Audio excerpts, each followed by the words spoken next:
الحمد لله وكفى والصلاة والسلام على عباده الذين اصطفى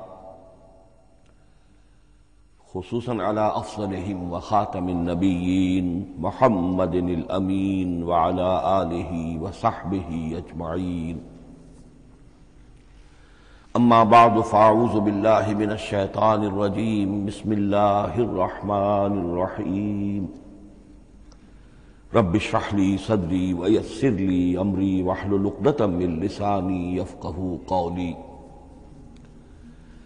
اللهم ربنا آنس وحشتنا في قبورنا وارحمنا بالقرآن العظيم. اللهم اجعله لنا إماما ونورا وهدى ورحمة.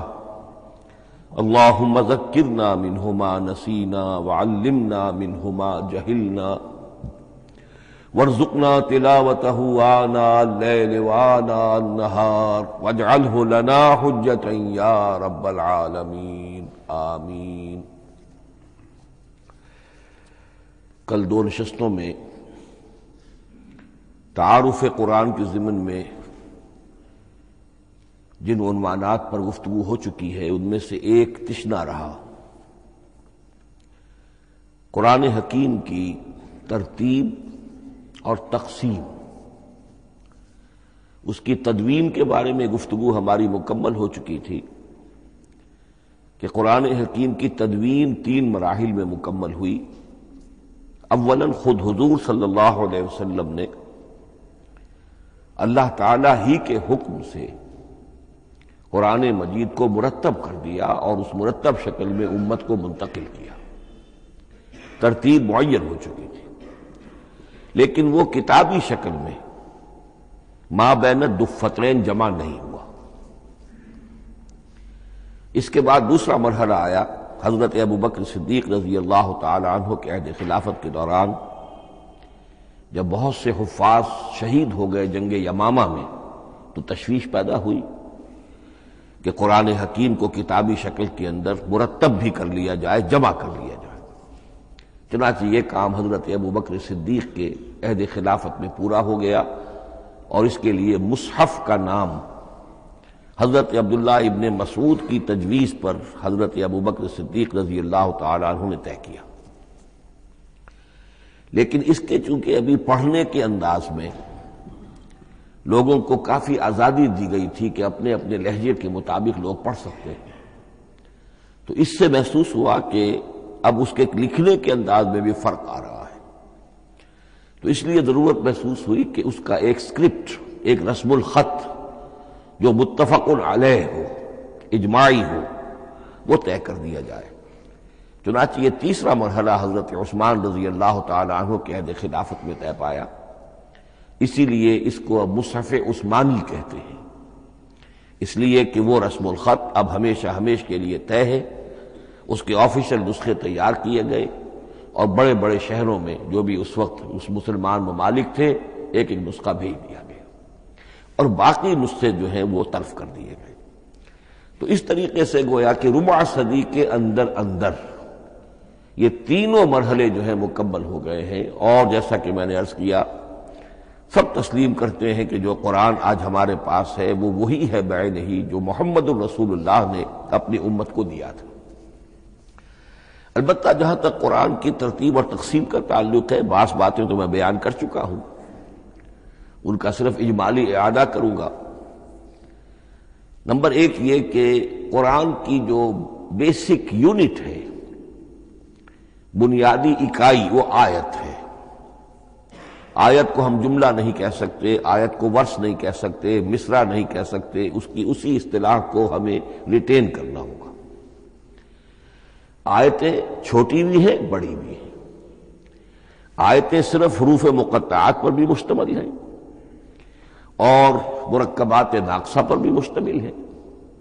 پورے جملے کی ایک آیت بھی ہے اور کئی جملوں پر ایک آیت بھی مشتمل ہے. یہ تمام امور توقیفی ہیں، یعنی حضور صلی اللہ علیہ وسلم کے بتانے پر موقوف علیہ. ان میں کسی کے اجتہاد کو، کسی منطق، کسی گرامر، کسی نحو، کسی بیان کے کسی اصول کو کوئی دخل نہیں. جہاں تک آیتوں کی تعداد کا تعلق ہے وہ مختلف فی ہے، وہ اتفاقی نہیں ہے، اس لیے کہ 6,500 کے لگ بھگ آیات ہیں۔ فرق کیوں ہے؟ ایک بڑا فرق تو اس وجہ سے واقع ہو جاتا ہے کہ تمام سورتوں کے آغاز میں جو آیت بسم اللہ لکھی ہوئی ہے اس کے ضمن میں ایک اختلاف ہے کہ آیا ہر مرتبہ اس آیت کو کاؤنٹ کیا جائے یا نہ کیا جائے۔ صرف ایک سورت ہے سورہ توبہ جس کے شروع میں آیت بسم اللہ نہیں ہے، باقی 113 سورتوں کے آغاز میں بسم اللہ لکھی ہوئی ہے۔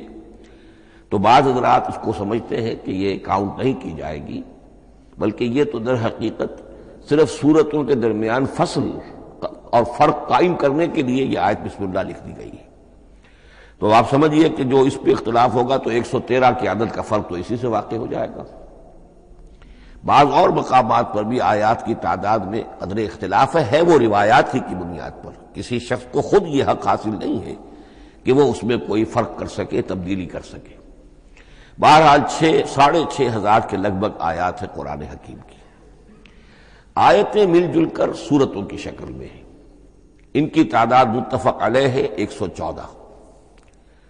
سورت سور سے بنا ہے، سور کے معنی فصیل ہے، گویا کہ ہر سورت جو ہے وہ اللہ تعالیٰ کے علم، معرفت، حکمت کا ایک شہر ہے۔ سورتوں میں آیات کے باہمی ربط کے حوالے سے اس کے معنی کے اندر اور اس کی حکمتوں کے اندر اضافہ ہوتا ہے، ربط آیات۔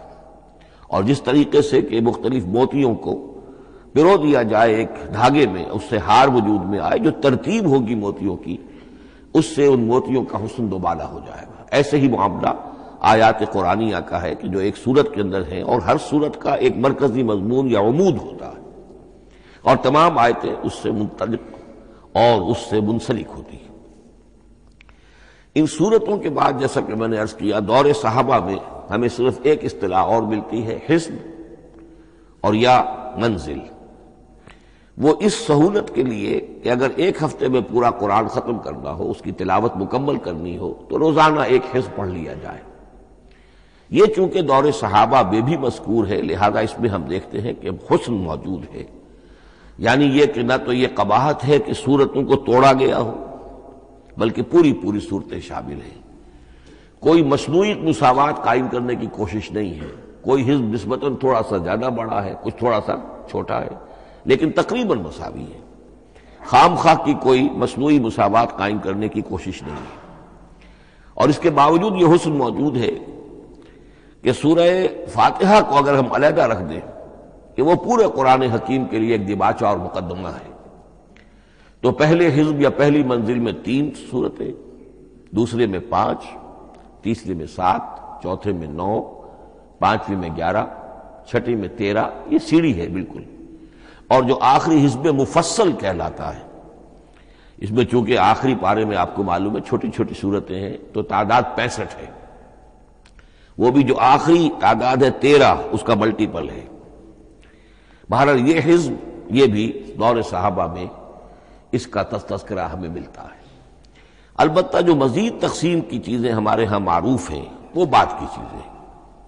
رکوعوں میں طویل صورتوں کو تقسیم کیا گیا تاکہ ایک رکعت میں اگر طویل صورت میں سے کوئی آیات پڑھنی ہے تو اس طرح پڑھی جائیں کہ مضمون ٹوٹے نہ۔ یہ حجاج ابن یوسف کے زمانے میں یہ کام ہوا ہے اور بڑے غور و فکر سے ہوا، اور واقعتاً محسوس ہوتا ہے کہ معنوی جو ربط اور تعلق ہے اس کو ملحوظ رکھا گیا ہے۔ لیکن جو دوسری تقسیم ہمارے ہاں معروف ہو گئی ہے وہ پاروں کی ہے، اول تو یہ معلوم نہیں کہ یہ تقسیم کب ہوئی، مجہول الزمان ہے یہ۔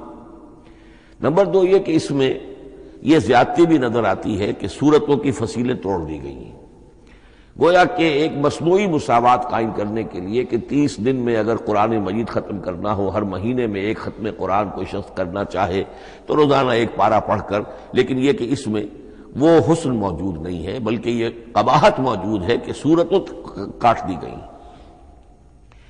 اس کے بعد اب جو بات مجھے عرض کرنی تھی وہ یہ ہے کہ زیادہ عرصہ نہیں گزرا کہ قرآن حکیم کی ترتیب اور تقسیم کے ضمن میں ایک اور حقیقت سامنے آئی ہے، اور یہ حقیقت یہ ہے کہ قرآن حکیم کی سورتوں کے گروپس ہیں۔ اب یہ چونکہ ایک بالکل ماضی قریب کا معاملہ ہے، اس سے پہلے یہ ذکر موجود نہیں تھا۔ اول تو یہ بات بھی مان لیجئے کہ قرآن مجید میں ترتیب اور نظم، اس کے بارے میں ہمارے اسلاف نے نہ کوئی زیادہ محنت کی اور نہ انہوں نے سمجھا کہ اس میں کوئی خاص ربط ہونا ضروری ہے۔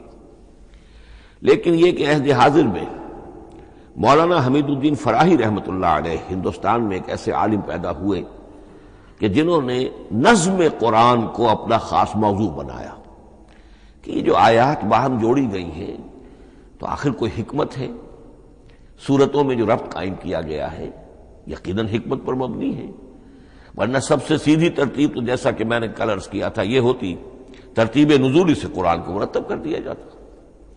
لیکن یہ کہ صورتیں آپ کو معلوم ہے طویل صورتوں میں ایسا بھی ہے کہ وہ ایک وقت میں نازل نہیں ہوئی بلکہ متعدد اوقات میں، اور سورہ بقرہ جو ہے وہ تقریباً 2 سال میں اس کی جو تنزیل ہے وہ مکمل ہوئی۔ تو پھر کچھ آیتوں کو جوڑنا، کس کو کہاں رکھنا ہے، کس کو کہاں رکھنا ہے، تو یہ حضور صلی اللہ علیہ وسلم نے خود کیا ہے، اللہ تعالیٰ کے حکم سے کیا ہے، تو یہ چیزیں حکمت سے خالی تو نہیں ہو سکتی۔ تو انہوں نے اس کو خاص اپنا موضوع بنایا اور ان کے سامنے بعض حقائق آئے ہیں، وہ حقائق ہیں جو اب میں آپ کے سامنے بیان کر رہا ہوں۔ اس میں ایک اشکال ہو سکتا ہے، اسے میں چاہتا ہوں کہ پہلے رفع کر دوں کہ یہ چیز اگر ہمارے اسلاف کے نظر میں نہیں آئی اور ان کی توجہ ادھر نہیں ہوئی تو یہ تو گویا کہ ایک بڑی مشکوک سی بات ہوگی۔ قرآن مجید کے علم کے ضمن میں گویا کہ متقدمین کے فہم پر ہمیں کچھ تان کرنا ہوگا، لیکن یہ بات درست نہیں ہے۔ قرآن مجید ایک ایسی کتاب ہے جس کے بارے میں خود حضور نے جو فرمایا لا تنقضی عجائبہ، اس قرآن کے عجائب کبھی ختم نہیں ہوں، ولا یخلق عن کثرت الرد، بار بار کے پڑھنے سے اس پر کوئی پرانا پن، کوئی بوسیدگی طاری نہیں ہوگی، ولا یشبع منہ العلماء، اور کبھی اہل علم اس سے سیری محسوس نہیں کریں گے۔ تو قرآن مجید لا تنقضی عجائبہ، جیسے جیسے دنیا آگے بڑھ رہی ہے، تمدن آگے بڑھ رہا ہے، علم انسانی جو ہے مادی فزیکل سائنسز کا علم آگے بڑھ رہا ہے، قرآنی حقائق اور مبرہن ہو رہے ہیں اور واضح ہو رہے ہیں اور نکھر رہے ہیں۔ بہت سی باتیں ہمارے اسلاف کے علم میں نہیں آ سکتی تھی، اس لیے کہ ابھی انسانی معلومات کا دائرہ بہت ہی محدود تھا۔ ذوالقرنین کون تھے؟ اب چونکہ تاریخ مفسرین کے علم میں نہیں تھی تو سکندر اعظم کو سمجھا گیا کہ ذوالقرنین ہے، حالانکہ سکندر کی شخصیت اور ذوالقرنین کی وہ شخصیت جو قرآن میں بیان ہوئی ہے دونوں میں کوئی مناسبت ہے ہی نہیں۔ اسی طریقے کا معاملہ یہ کہ نظم قرآن کا ایک پہلو کہ جو ابھی پوری طریقے سے آشکارا نہیں ہوا تھا، یہ دور وہ ہے کہ جس میں اللہ کی فضل و کرم سے وہ بات بھی اب کھل کر سامنے آئی ہے، اور اس سے در حقیقت توثیق ہو رہی ہے حضور کے اس فرمان کی کہ لا تنقضی عجائبہ، اس کے عجائب کبھی ختم نہیں ہوں گے۔ انسان محنت کرے گا، کوشش کرے گا، یہ ہیروں کی ایک ایسی کان ہے جس میں سے اور ہیرے نکلتے چلے جائیں گے۔ اس کے ضمن میں ایک بات تو میں نے آپ سے کل عرض کر دی تھی اور آج پھر بھی کہی ہے، سورتوں میں بھی ایک ربط ہے، آیات جو سورتوں کے اندر جوڑی گئی ہیں، پھر سورتیں اکثر و بیشتر جوڑوں کی شکل میں ہیں۔ اس کے کچھ مثالیں بھی کل میں نے آپ کو دی تھی۔ قرآن مجید کی ایک آیہ مبارکہ ہے وَمِن كُلِّ شَيْءٍ خَلَقْنَا زَوْجَيْنِ لَعَلَّكُمْ تَعْقِلُونَ یا لَعَلَّكُمْ تَذَكَّرُونَ، مجھے پوری طرح یاد نہیں ہے۔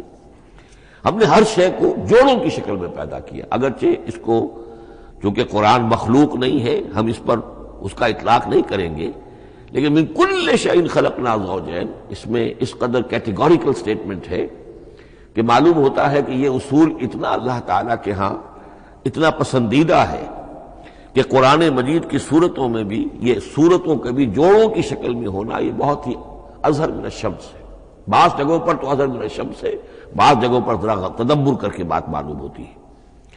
البتہ کہیں کہیں آپ کو نظر آئے گا کچھ منفرد صورتیں بھی ہیں، اور ان میں سے بعض یہ جب دوران ترجمہ یہ چیزیں آئیں گی تو اب میں صرف اس وقت حوالہ دے سکوں گا، بڑی تیزی سے ہمیں چلنا ہوگا۔ اس وقت میں چاہتا ہوں کہ ذہن میں یہ حقائق بیٹھ جائیں۔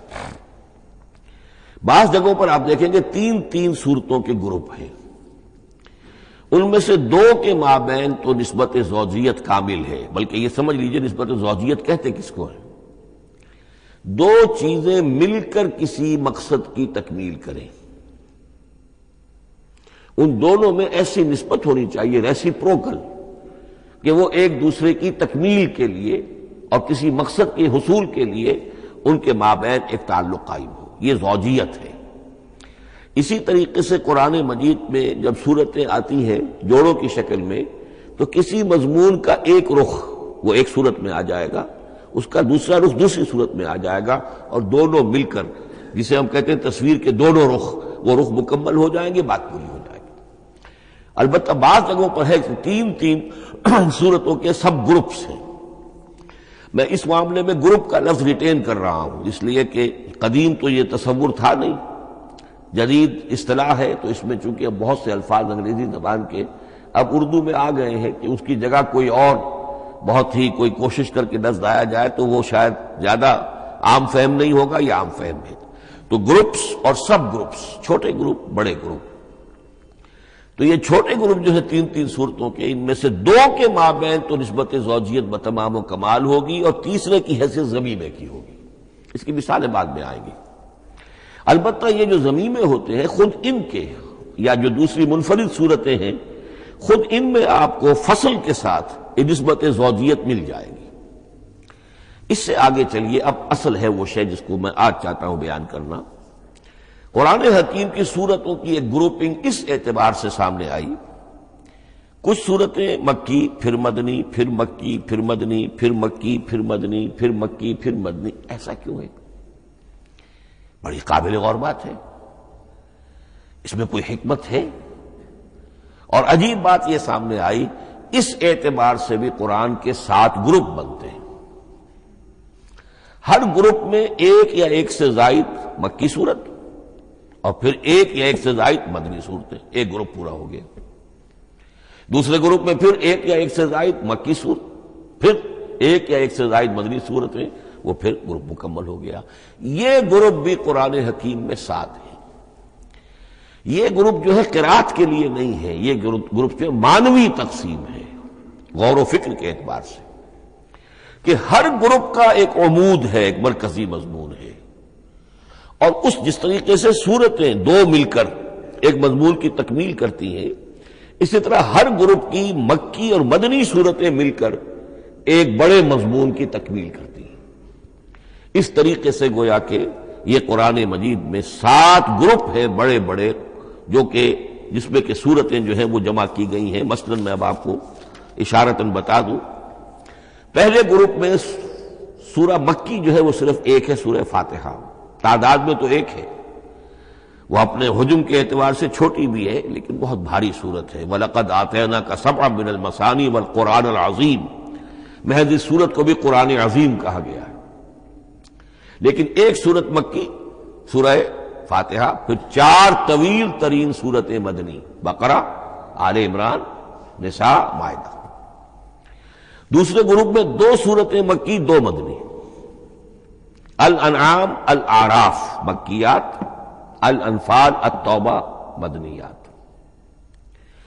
تیسرا گروپ چلتا ہے، 14 صورتیں مسلسل چلی جا رہی ہیں مکی، سورہ یونس سے، سورہ یونس، سورہ ہود، سورہ یوسف، سورہ رعد، سورہ ابراہیم، چلتے جائیے، سورہ حجر، سورہ نحل، سورہ بنی اسرائیل، سورہ کہف، سورہ مریم، سورہ طٰہٰ، سورہ انبیاء، سورہ حج اور سورہ مومنون، 14 صورتیں۔ اب آئی ایک مدنی صورت، سورہ نور، یہ تیسرا گروپ مکمل ہو گیا۔ چوتھے گروپ میں بھی یہی بات آپ کو نظر آئے گی۔ الفرقان سے سورہ سجدہ تک 8 صورتیں مکی ہیں، اور پھر ایک صورت آتی ہے سورۃ الاحزاب، وہ مدنی ہے۔ اب یہ جو ایک ایک صورتیں آئی ہیں، سورہ نور اور سورہ احزاب، ہر شخص کو اندازہ ہو جائے گا یہ آپس میں جوڑے کی شکل رکھتی ہیں، ان کے مضامین بہت ایک دوسرے سے مشابہ ہیں، بہت مشابہ ہیں، لیکن یہ کہ وہ اس طریقے کا جوڑا نہیں ہے کہ اسی گروپ میں ان کا جوڑا موجود ہو، اس کا جوڑا جو ہے وہ دوسرے گروپ میں ہے۔ پھر آئیے 5واں گروپ ہے، سورہ سبا سے احقاف تک، یہ 13 صورتیں مکی ہیں، اور پھر سورہ محمد صلی اللہ علیہ وسلم سے سورۃ الحجرات تک 3 صورتیں مدنی ہیں، یہ کل 16 صورتیں ہیں۔ چھٹے گروپ میں سورہ قاف سے سورہ واقعہ تک 7 صورتیں، یہ مکی ہے، اور سورہ حدید سے سورہ طلاق تک 10 صورتیں مدنی ہیں، یہ 17 صورتیں ہیں۔ آخری جو ہے وہ سورۃ الملک سے سورۃ الاخلاص تک 46 صورتیں، اور سورہ معوذتین جو ہے یہ 2 ہے کہ جو مدنی ہے۔ بعض کا اس میں اختلاف ہے، وہ میں بعد میں عرض کروں گا، لیکن جو میری رائے ہے وہ میں آپ کے سامنے رکھ رہا ہوں۔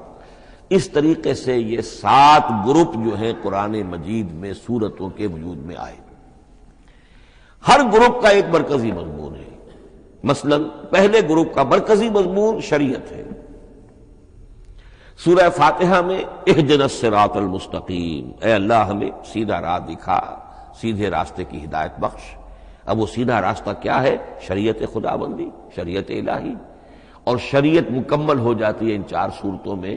شریعت محمدی کا جو بلو پرنٹ ہے، ابتدائی خاکہ جو ہے، وہ آپ کو سورہ بقرہ میں ملے گا، اور اس کی جو تکمیلی صورتیں ہیں، تکمیلی احکام ہے، وہ سورہ مائدہ۔ اس کے علاوہ اس گروپ میں جو زیادہ زور ہے وہ سابقہ امت مسلمہ سے گفت و شنید۔ سابقہ امت مسلمہ میں یہودی اور نصارہ دونوں شامل ہیں۔ اب ان پر جرح بھی ہے، ان پر تنقید بھی ہے، ان کو ملامت بھی ہے، ان کی قرارداد جرم ان کے خلاف جو ہے وہ بھی دی گئی ہے، اور پھر یہ کہ ان کو معزول کر کے اور نئی امت کو اس مقام پر نصب کرنے کا اعلان ہے، اور ان کو بڑی زوردار دعوت ہے کہ اب محمد پر ایمان لاؤ اور قرآن پر ایمان لاؤ صلی اللہ علیہ وسلم۔ یہ پہلا گروپ ہے۔ اسی طریقے سے ہر گروپ کا، اب یہ ساتھ ساتھ جب ہم چلیں گے تو میں تفصیل کے ساتھ بیان کرتا جاؤں گا کہ اس گروپ کا یہ مرکزی مضمون ہے، اور اس طور سے یہ صورتیں آپس میں ایک دوسرے کے ساتھ مربوط ہیں۔ ان گروپوں میں آپ نے دیکھا ہوگا کہ پہلے اور آخری گروپ، ان کی ایک ریسیپروکل سی صورت ہے کہ پہلے گروپ میں مکی صورت صرف ایک چھوٹی سی، اور مدنی صورتیں 4-6 پارے سے زائد پر پھیلی، جبکہ آخری گروپ میں سارے دونوں پارے جو ہے سورہ ملک سے شروع ہو کر مکی صورتوں پر مشتمل ہے، آخر میں آ کر چھوٹی چھوٹی صورتیں وہ مدنیات ہیں۔ یہ ایک دوسرے کے بالکل ریسیپروکل ہیں، کانورس۔ لیکن دوسرا گروپ ادھر سے اور دوسرا ادھر سے، یعنی چھٹا، یہ بڑے متوازن ہیں۔ 2 صورتیں مکی، 2 مدنی، اور ادھر 7 صورتیں مکی اور 10 مدنی، لیکن 7 صورتیں جو ہیں وہ 3 رکوعوں کی ہیں، ان میں سے ایک 4 رکوع کی بھی ہے، اور اکثر و بیشتر وہ جو دوسری ہے وہ 2 رکوعوں کی ہے، تقریباً متبادل بنتی ہے۔ تو درمیان میں جو ہے ان میں جو مدنی صورتوں کا حصہ بہت کم ہے، اکثر و بیشتر جو ہے وہ مکی صورتیں ہیں۔ ان مکی صورتوں کے اندر بھی جو 6 گروپ تقریباً بنتے ہیں، اس لیے کہ پہلی گروپ کے اندر تو مکی صورت صرف سورہ فاتحہ ہے، تو ان میں سے پہلے 2 گروپوں میں رسالت کا مضمون مرکزی مضمون ہے، درمیانی 2 گروپوں میں توحید کا مضمون مرکزی مضمون ہے، آخری 2 گروپوں میں انذار آخرت کا مضمون مرکزی مضمون ہے۔ آخری صورتیں آپ کو معلوم ہے سورہ قاف سے شروع ہو کر، تو پھر یہ انذار آخرت جو ہے ان سب کا مرکزی مضمون ہے۔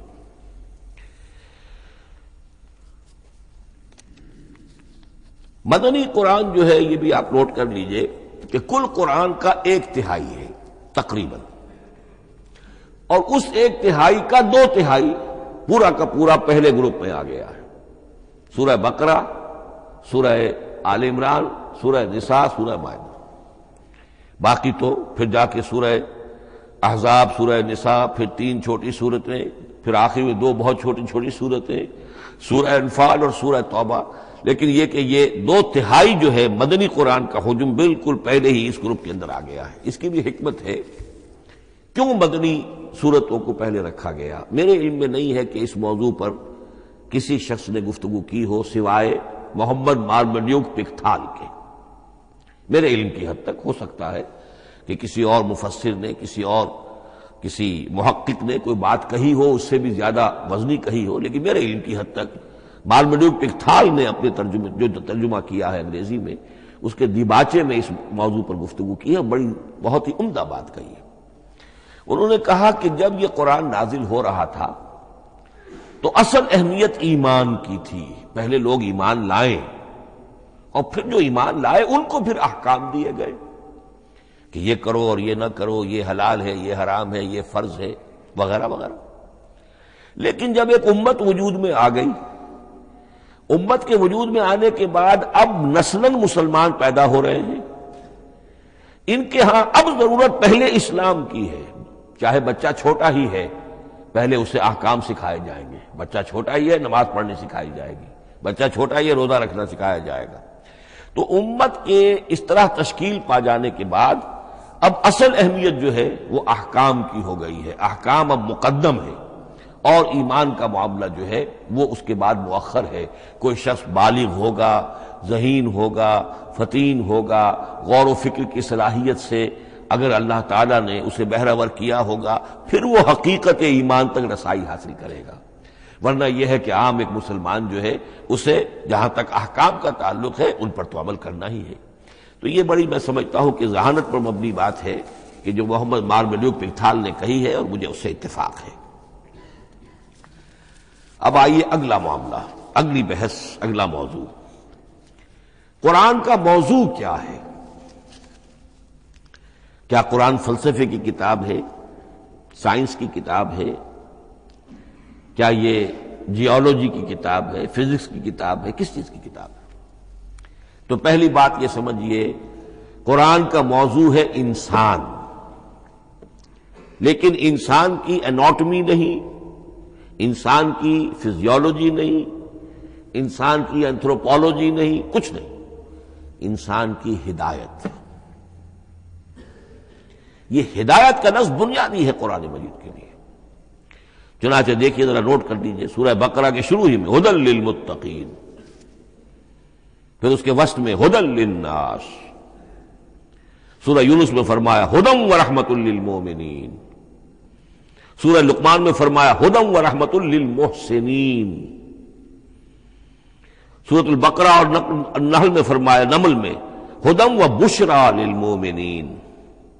آل عمران میں وموعظۃ للمتقین، ہدی وموعظۃ للمتقین.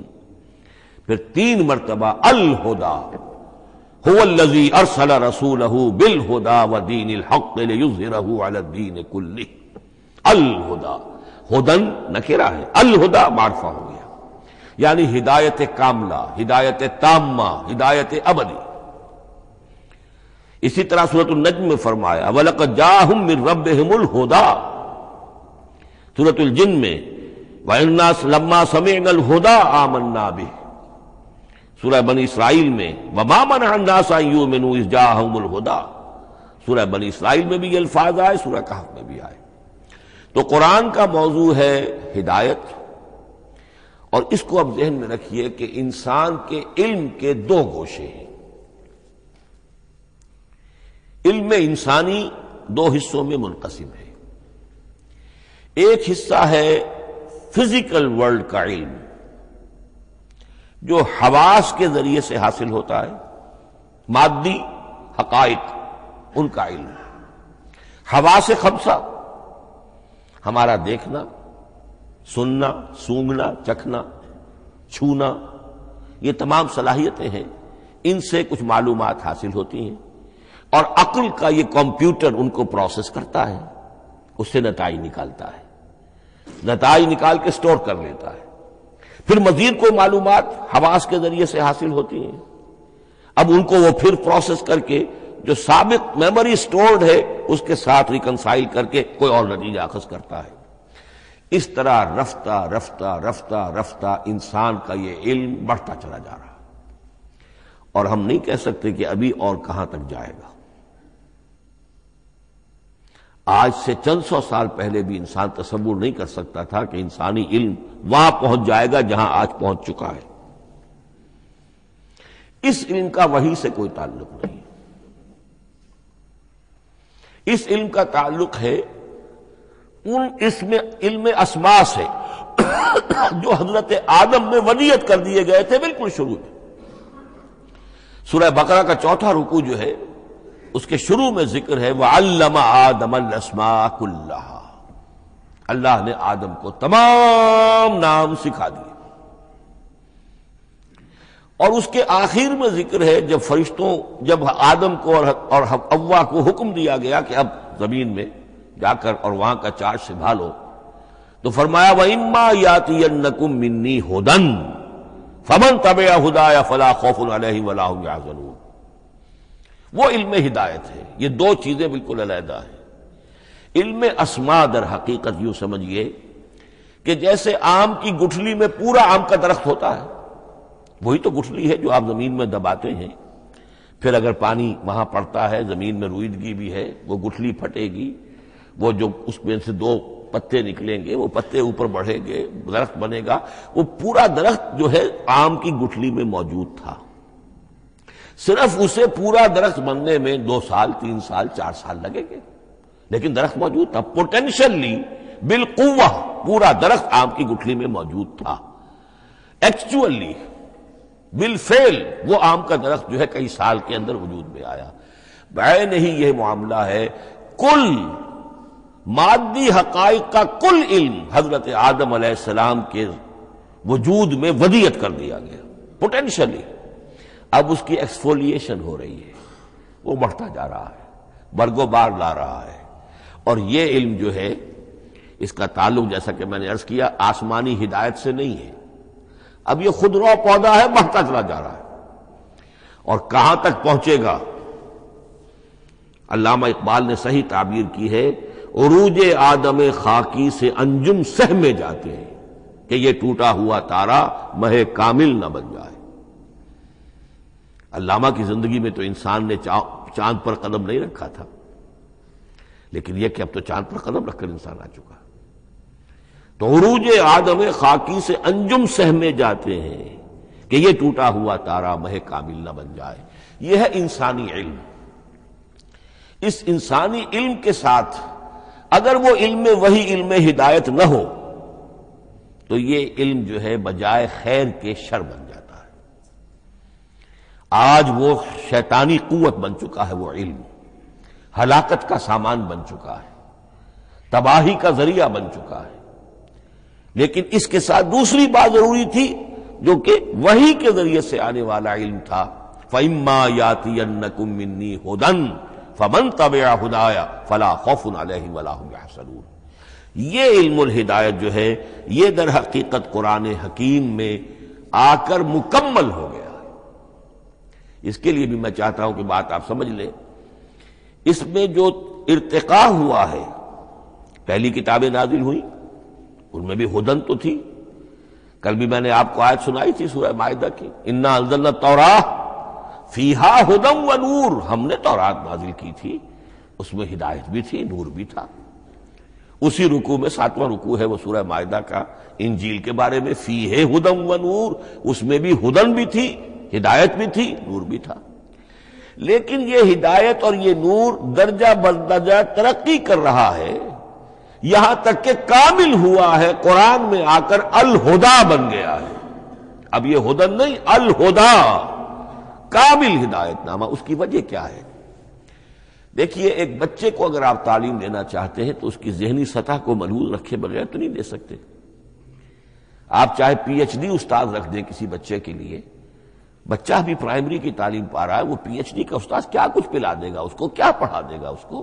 اس کی اپنی استعداد جو ہے ابھی اتنی کم ہے کہ اسی کی مناسبت سے اسے تعلیم دی جائے گی، رفتہ رفتہ وہ آگے بڑھے گا، یہاں تک کہ وہ اپنے پوری عقل کے اور شعور کی پوری شدت اور قوت کو پہنچ جائے گا، بلوغت کو پہنچ جائے گا۔ اب اسے آخری علم پڑھایا جائے گا، اب اسے فلسفہ پڑھایا جائے گا، پہلے وہ ہسٹری پڑھ رہا تھا، اب فلسفی آف ہسٹری پڑھے گا۔ اس حوالے سے تدریجاً اللہ تعالیٰ نے تورات میں صرف احکام ہے، حکمت ہے ہی نہیں، انجیل میں حکمت ہے، احکام ہے ہی نہیں، دونوں مل کر ایک بات کو مکمل کرتی ہیں۔ تورات میں صرف احکام ہے، حکمت ہے ہی نہیں۔ جیسے کہ میں نے عرض کیا تھا، بچے کو آپ بتا دیتے ہیں بھئی روزہ ٹوٹ جاتا ہے اس طریقے سے، روزے کا مطلب یہ ہے اب دن بھر کھانا کچھ نہیں ہے، چاہے بچہ ابھی 6 سال کا ہے، 7 سال کا ہے، 8 سال کا ہے، آپ بتا رہے ہیں احکام تو دے دیے جائیں، یہ کرو یہ نہ کرو، یہ ڈوز ہیں یہ ڈونٹس ہیں، تو احکام عشرہ، دی 10 commandments، احکام دیے گئے، حکمت نہیں۔ ابھی حکمت کا تحمل ان کے لیے ممکن نہیں تھا، ابھی وہ عہد طفولیت ہے نوع انسانی کا۔ یوں سمجھیے کہ آج سے 3500 سال قبل کا انسان، 1400 قبل مسیح میں تورات دی گئی ہے حضرت موسیٰ علیہ السلام کو، اب یہ 2000 مسیح آنے والا ہے تو 3400 سال پہلے کی بات ہے، تو انسانی ذہن ابھی جس سطح پر تھا، یہاں تک کہ 2000 سال پہلے حضرت حضرت مسیح علیہ السلام کے بھی الفاظ انجیل میں موجود ہیں، اب بھی موجود ہیں۔ اپنے حوارین سے آپ نے فرمایا تھا ابھی مجھے تم سے اور بھی بہت سی باتیں کہنی تھیں مگر ابھی تم ان کا تحمل نہیں کر سکو گے، جب وہ فارقلیت آئے گا تو تمہیں سب کچھ بتائے گا۔ یہ پیشین گوئی تھی محمد الرسول اللہ صلی اللہ علیہ وسلم۔ ابھی تم تحمل نہیں کر سکتے، ابھی 600 برس اور چاہیے تمہاری ذہنی بلوغت کے لیے۔ تو الہدا مکمل ہوا ہے قرآن حکیم میں آ کر۔ البتہ ایک نقطہ اس میں نوٹ کیجئے، قرآن مجید اگرچہ کتاب ہدایت ہے، سائنس کی کتاب نہیں ہے، لیکن اس میں سائنٹیفک فینومینا کی طرف اشارے موجود ہیں۔ چونکہ قرآن مجید ان تمام جو بھی یہ کائناتی حقائق ہیں ان سب کو آیات الہیہ قرار دیتا ہے۔ ان فی خلق السماوات والارض واختلاف اللیل والنہار والفلک التی تجری فی البحر بما ينفع الناس وما انزل اللہ من السماء من ماء فاحیا به الارض بعد موتها وبث فيها من كل دابة وتصریف الرياح والسحاب المسخر بین السماء والارض لآیات لقوم یعقلون۔ یہ سب نشانیاں ہیں اللہ کی قدرت، اللہ کی عظمت، اللہ کے علم کامل، اللہ کی حکمت بالغہ، سب نشانیاں۔ تو یہ جو فزیکل فینومینا ہے ان کی طرف قرآن ریفر کرتا ہے۔ بعض حقائق وہ ہے کہ جن کا تعلق اسٹرانومی سے ہے، کل فی فلک یسبحون، یہ تمام اجرام سماویہ جو ہیں یہ اپنے اپنے مدار میں تیر رہے ہیں، معلوم ہوا ہر شے حرکت میں ہے۔ انسان پر تو ایک دور ایسا گزرا ہے وہ یہ سمجھتا تھا زمین ساکن ہے اور سورج حرکت کر رہا ہے، پھر ایک دور آیا کہا نہیں نہیں، سورج ساکن ہے، زمین حرکت کرتی ہے، اس کے گرد چکر لگاتی ہے، اور آج ہمیں معلوم ہوا ہر شے حرکت میں ہے، ہر شے۔ سورج کا بھی اپنا ایک مدار ہے، اس میں وہ حرکت کر رہا ہے اپنے پورے کنبے کو لے کر، یہ پورا سولر سسٹم اس کا کنبہ ہے، اس پورے کنبے کو لے کر وہ بھی ایک مدار میں حرکت کر رہا ہے۔ تو معلوم ہوا کل فی فلک یسبحون۔ اب یہ کل کا لفظ جس طرح منقع ہو کر، جس طرح مبرہن ہو کر، جس شان کے ساتھ آج وہ عویدہ ہوا ہے، واضح ہوا ہے، آج سے پہلے انسان کو معلوم نہیں تھا۔ تو یہ جو فزیکل فینومینا ہے جن کی طرف قرآن مجید ریفر کرتا ہے، یہ اگرچہ قرآن کا اصل موضوع نہیں ہے، لیکن ایک بات جان لیجئے کہ قرآن مجید میں ان فزیکل فینومینا کے بارے میں جو بات کہی گئی ہے وہ غلط نہیں ہو سکتی، اور یہ وہ حقیقت ہے کہ جو اس دور میں آ کر اتنی واضح ہوئی ہے۔ آپ نے نام سنا ہوگا ڈاکٹر مورس بکائی کا، یہ فرانسیسی سرجن تھے، انہوں نے مطالعہ کیا، کمپیریٹو اسٹڈی کی قرآن بائبل دونوں کی، بائبل سے مراد اولڈ ٹیسٹمنٹ نیو ٹیسٹمنٹ دونوں، اور وہ اس نتیجے پر پہنچا کہ پورے قرآن میں کوئی ایک لفظ ایسا نہیں ہے جسے ہماری ساری سائنسی انکشافات میں سے کسی نے غلط ثابت کیا، جبکہ تورات میں بے شمار چیزیں ایسی ہیں کہ سائنس انہیں غلط ثابت کر چکی ہے۔ The science, the Quran and the Bible. اب یہ بات بڑی اہم ہے، اس کو بڑی خوبصورت انداز میں ڈاکٹر رفیع الدین مرحوم نے کہا ہے کہ یہ کائنات اللہ کا فعل ہے، عمل ہے، اس کی تخلیق ہے، اس کی تدبیر ہے، اور قرآن اللہ کا قول ہے۔ قول و عمل میں تضاد ممکن نہیں، عام انسان کے قول و عمل میں تضاد ممکن نہیں، اللہ کے قول و فعل میں اور قول و عمل میں تضاد ہو سکتا ہے۔ ہاں یہ ہو سکتا ہے کہ ایک دور میں انسانوں نے بات سمجھی نہ ہو، ان کا ذہن وہاں تک پہنچا نہ ہو، ان کی معلومات کا دائرہ ابھی اس حد تک ہو کہ ان حقائق تک نہ پہنچا ہو، لیکن جیسے جیسے وقت آئے گا مزید حقائق منکشف ہوں گے اور یہ بات اور زیادہ سے زیادہ واضح سے واضح تر ہوتی چلی جائے گی کہ جو کچھ قرآن میں لکھا ہے وہی برحق ہے۔ ہاں آج سے پہلے انسانی ذہن اس حد تک رسائی حاصل کرنے کا اہل نہیں تھا، اور یہ ہے در حقیقت آیت قرآن حکیم کی۔ یہ سورہ حامیم السجدہ کی لاسٹ بٹ 1 آیت ہے، سنریہم آیاتنا فی الآفاق وفی انفسہم حتی یتبین لہم انہ الحق۔ ہم انہیں دکھاتے چلے جائیں گے اپنی نشانیاں آفاق میں بھی انفس میں بھی. سنریہم آیاتنا فی الآفاق وفی انفسہم حتی یتبین لہم، یہاں تک کہ یہ بات پوری طرح نکھر کر مبرہن ہو کر ان کے سامنے واضح ہو جائے گی انہ الحق، کہ قرآن حق ہے. اور اسی کی حقیقت جو ہے جیسا کہ میں نے عرض کیا، ایک تو مورس بکائی کو ذہن میں رکھیے، اور ایک اور شخص کینیڈا میں ایک بہت بڑا ڈاکٹر ہے کہ جو ایمبریولوجسٹ ہے، اور اس کی جو ٹیکسٹ بکس ہے جو ایمبریولوجی پر، علم جنین، یعنی رحم مادر میں جو بچے کی پرورش ہوتی ہے، کیسی ہوتی ہے، کن کن سٹیجز سے گزر کر ہوتی ہے، یہ علم جنین یا ایمبریولوجی، تو سٹینڈرڈ ٹیکسٹ بک ہے دنیا میں اس کی، ڈاکٹر کیتھل مور کی. اور وہ حیران رہ گیا کہ میں نے جب قرآن کا مطالعہ کیا کہ آج سے 1400 برس قبل، جبکہ نہ مائکروسکوپ تھی، نہ ڈسیکشن ہوتا تھا ابھی ہیومن باڈی کا، یہ حقائق جو قرآن بیان کر رہا ہے، وَلَقَدْ خَلَقْنَا الْإِنسَانَ مِنْ صُلَالَةٍ مِّن مَّاءٍ مَّهِينٍ ثُمَّ جَعَلْنَاهُ نُطْفَةً فِي قَرَارٍ مَّكِينٍ ثُمَّ خَلَقْنَا النُّطْفَةَ عَلَقَةً فَخَلَقْنَا الْعَلَقَةَ مُضْغَةً فَخَلَقْنَا الْمُضْغَةَ عِظَامًا فَكَسَوْنَا الْعِظَامَ لَحْمًا. یہ کہاں سے معلوم ہوئی؟ اور واقعہ یہ ہے کہ اس سے زیادہ صحیح تعبیر ممکن نہیں.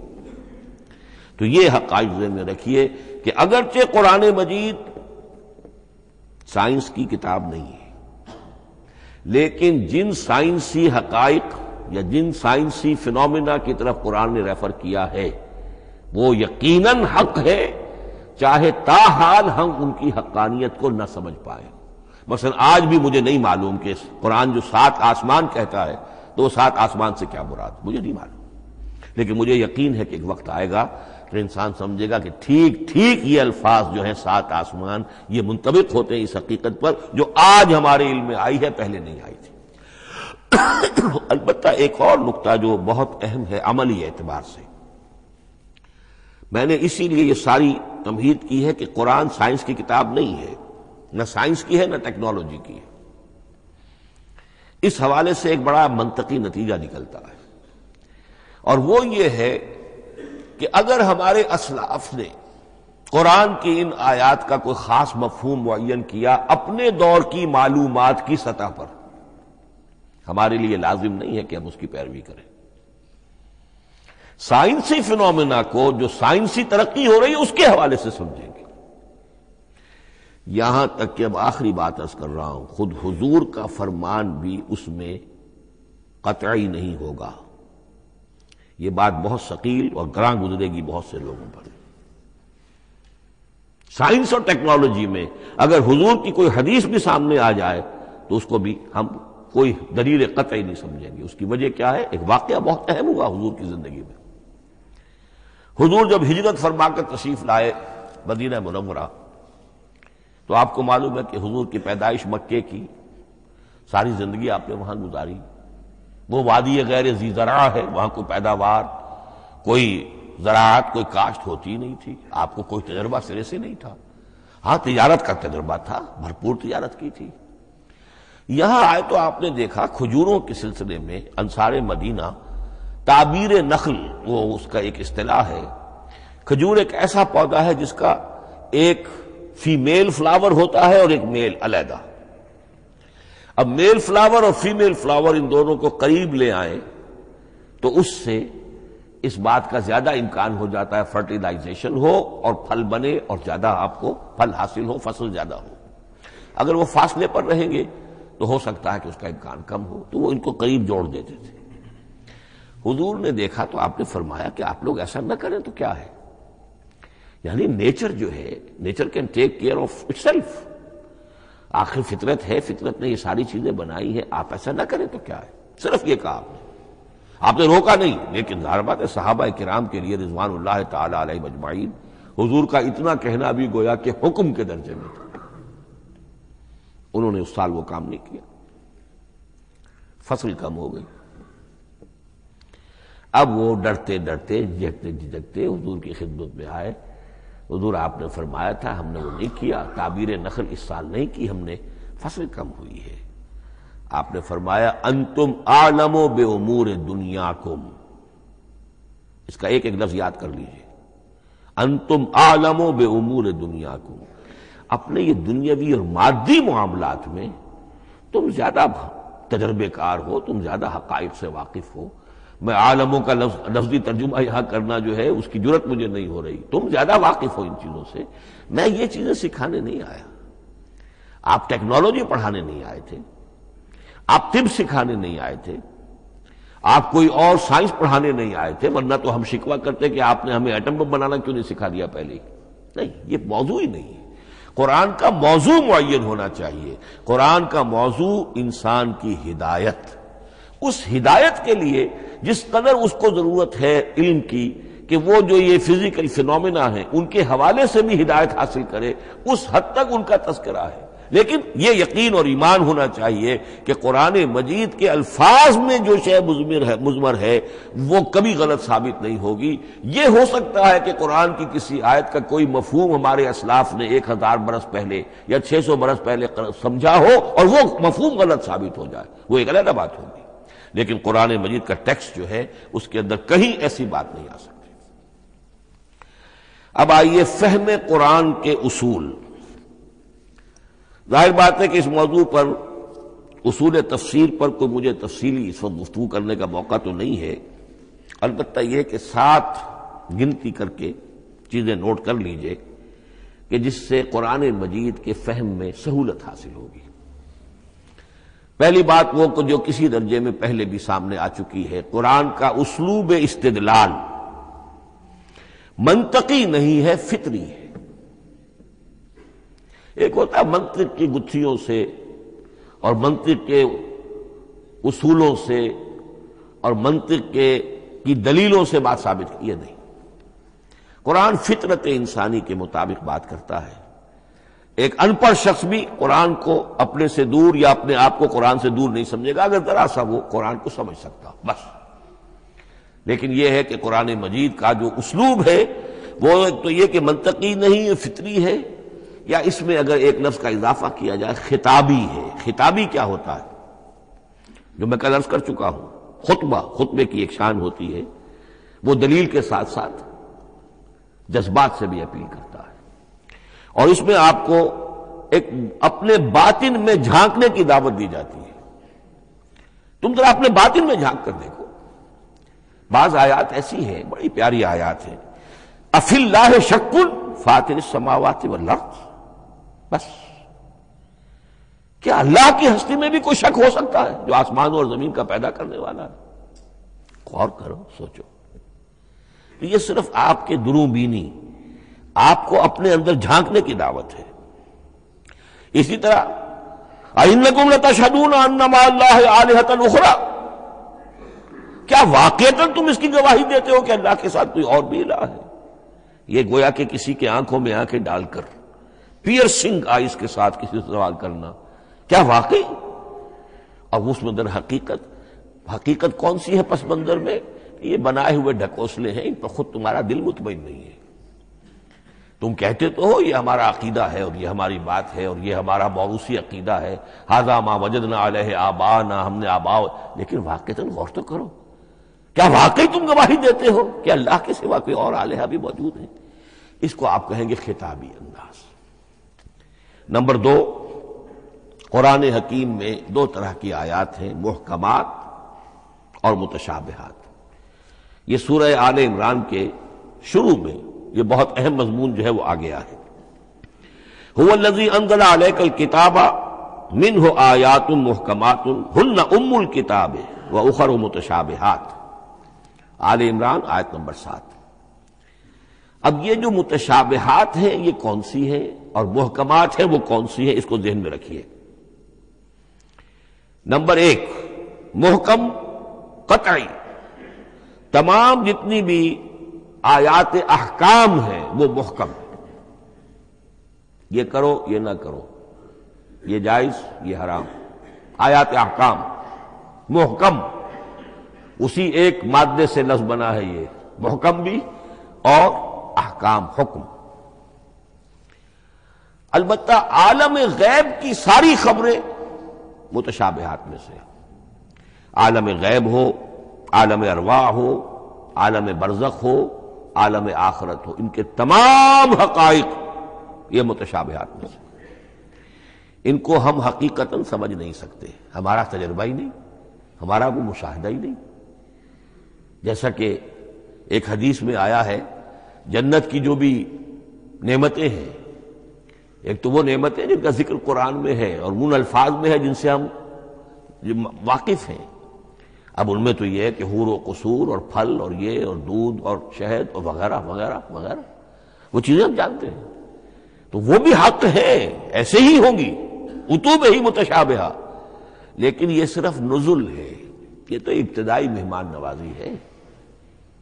نزل من غفور الرحیم، جو اصل ضیافت ہونی ہے اہل جنت کی، اس کے بارے میں فرمایا وہ نعمتیں دینے ملیں گی، ما لا عین رات ولا اذن سمعت وما خطر علی قلب بشر، جو نہ کسی آنکھ نے کبھی دیکھی، نہ کسی کان نے کبھی سنی، نہ کسی انسان کے دل پر ان کا خیال تک وارد ہو، انہیں ہم کیا سمجھیں گے؟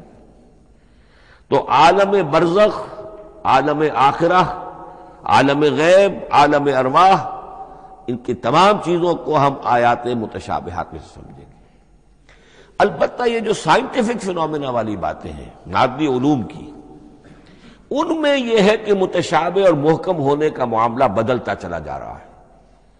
جب تک وہ ہمارا سائنسی علم وہاں تک نہیں پہنچا تھا، وہ آیت ابھی متشابہ تھی، سمجھ میں نہیں آ رہی تھی، لیکن اب جب کہ وہ بات وہاں پہنچ گئی اور کھل گئی بات، اب معلوم ہوا کل فی فلک یسبحون، اب یہ آیت محکمات میں آ گئی، اب یہ وہ بات نہیں رہی کہ جس کا صحیح مفہوم سمجھنا ہمارے لیے مشکل ہو۔ تیسری بات، تفسیر اور تعویل میں کیا فرق ہے؟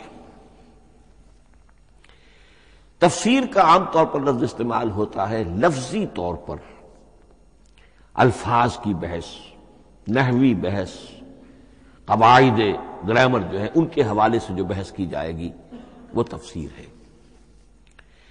اور اس کی اصل حقیقت اور مدلول کو سمجھنے کی جو کوشش کی جائے گی وہ تعویل ہے۔ تو یہ دو الفاظ جو ہیں یہ مختلف ہوں گے، تفسیر اور تعویل۔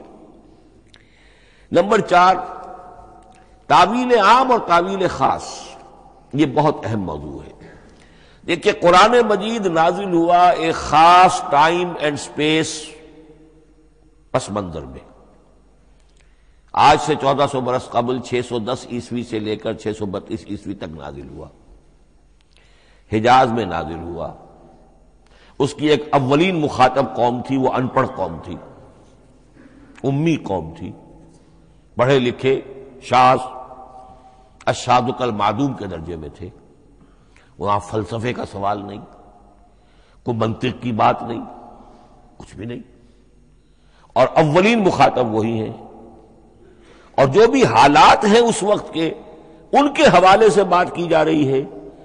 اب قرآن مجید کی ہر آیت پر اولاً غور ہوگا اس اعتبار سے، جب یہ نازل ہوئی ہے تو اس کا اس وقت کیا مفہوم سمجھا گیا، اس خاص کانٹیکسٹ میں، ٹائم اینڈ سپیس کانٹیکسٹ میں کیا مفہوم سمجھا گیا، یہ ہے تعویل خاص۔ لیکن اب دوسری طرف دیکھیے، یہی کتاب ہدایت ہے ابد الآباد تک کے لیے، اسی کتاب کو 20ویں صدی عیسوی کے انسان کے لیے بھی ہدایت نامہ بننا ہے۔ اگر دنیا طویل ہے اور 500 برس تک ہے تو 25ویں صدی عیسوی کے انسان کے لیے بھی ہدایت نامہ یہی کتاب بننی ہے۔ یہ عرب کے امیین کے لیے ہدایت نامہ تھی تو ایران کے فلسفیوں کے لیے بھی تو ہدایت نامہ تھی۔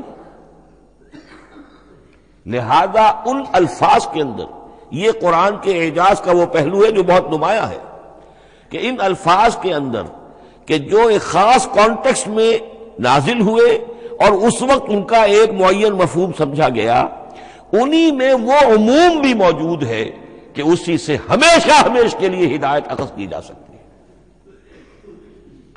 اس کو ہم کہیں گے تعویل عام، اس کانٹیکسٹ سے ذرا نکال کر اب اس آیت کے الفاظ، اس کا در و بست، اس کا ما سبق، اس کے بعد ما بعد، سیاق و سباق، اس کے حوالے سے بیٹھ کر بات کی جائے۔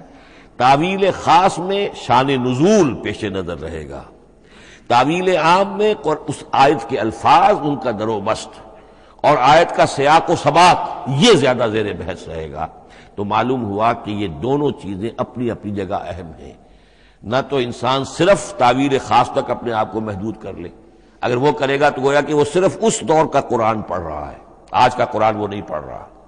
قرآن کے اندر تو واقعتاً یہ شان ہے کہ میں جس کے لیے الفاظ یہ استعمال کیا کرتا ہوں کہ ہر دور کے افق پر ایک خورشید تازہ کے مانند طلوع ہوگی یہ کتاب۔ معلوم ہوگا آج کا قرآن ہے، یہ ہمیں آج ملا ہے قرآن، اور گویا کہ آج جو ہمیں مسائل درپیش ہے ان کا حل ہے جو یہ قرآن پیش کر رہا ہے۔ یہ اس کا اعجاز ہے، یہ اس کا کمال ہے۔ اس اعتبار سے نوٹ کیجئے تعویل خاص اور تعویل عام، یہ الفاظ چونکہ بار بار دورہ ترجمہ آئیں گے تو اس لیے میں نے ان اصطلاحات سے چاہا کہ آپ واقف ہو جائیں۔ ایک اور اس میں بات سمجھنے کی ہے تذکر اور تدبر۔ قرآن سے بنیادی ہدایت حاصل کر لینا، اس کے لیے قرآن انتہائی آسان ہے۔ وَلَقَدْ يَسَّرْنَا الْقُرْآنَ لِلذِّكْرِ فَهَلْ مِن مُدَّكِرٍ۔ ذرا سی انسان کو عربی آتی ہو کہ براہ راست قرآن کا مفہوم آپ کے ذہن اور قلب پر نازل ہوتا چلا جائے، بس قرآن کا اصل جو پیغام ہے، جو اس کی اصل ہدایت ہے، اس کی تمثیل یوں سمجھیے کہ سمندر میں اگر کوئی آئل ٹینکر جو ہے ٹوٹ جائے تو میلوں جو آئل ہوتا ہے وہ سطح سمندر کے اوپر پھیل جاتا ہے، سطح پر رہے گا، نیچے تو جائے گا نہیں۔ تو یوں سمجھیے کہ قرآن مجید کا جو لب لباب ہے، وہ اس کی سطح پر موجود ہے، لیکن اس کے یہ مطلب نہیں ہے کہ صرف سطح ہی سطح ہے، اس کی گہرائی فیتم لس، اس کی گہرائی وہ ہے کہ جس کی کوئی حد نہیں۔ اب اس کے لیے تعمق، گہرائی میں غوطہ زنی کرنا، قرآن میں ہو غوطہ زن اے مرد مسلمان، اس کے اعتبار سے یہ دنیا کی مشکل ترین کتاب ہے۔ اچھی طرح سمجھ لیجیے، اس کی تہ تک پہنچنا ممکن ہی نہیں۔ غلطی سے ہم کبھی کبھی کسی شخص کی مدح کرتے ہوئے کہہ دیتے ہیں فلاں شخص کو قرآن پر بڑا عبور حاصل ہے۔ ایک عالم دین نے یہ الفاظ میرے بارے میں کہہ دیے تھے، میں نے فوراً ٹوک دیا۔ میں نے کہا آپ کیا، یہ قرآن کی آپ نے گویا کہ قرآن مجید کی شان میں گستاخی کی ہے، قرآن کی توہین کی ہے۔ عبور کہتے ہیں ایک کنارے سے دوسرے کنارے کو چلے جانا، دریا عبور کر لیا، قرآن کے کنارے ہے ہی نہیں، یہ ناپیدا کنار سمندر ہے، اس سمندر کا کوئی کنارہ نہیں، نہ اس کی گہرائی اور نہ اس کے کنارے۔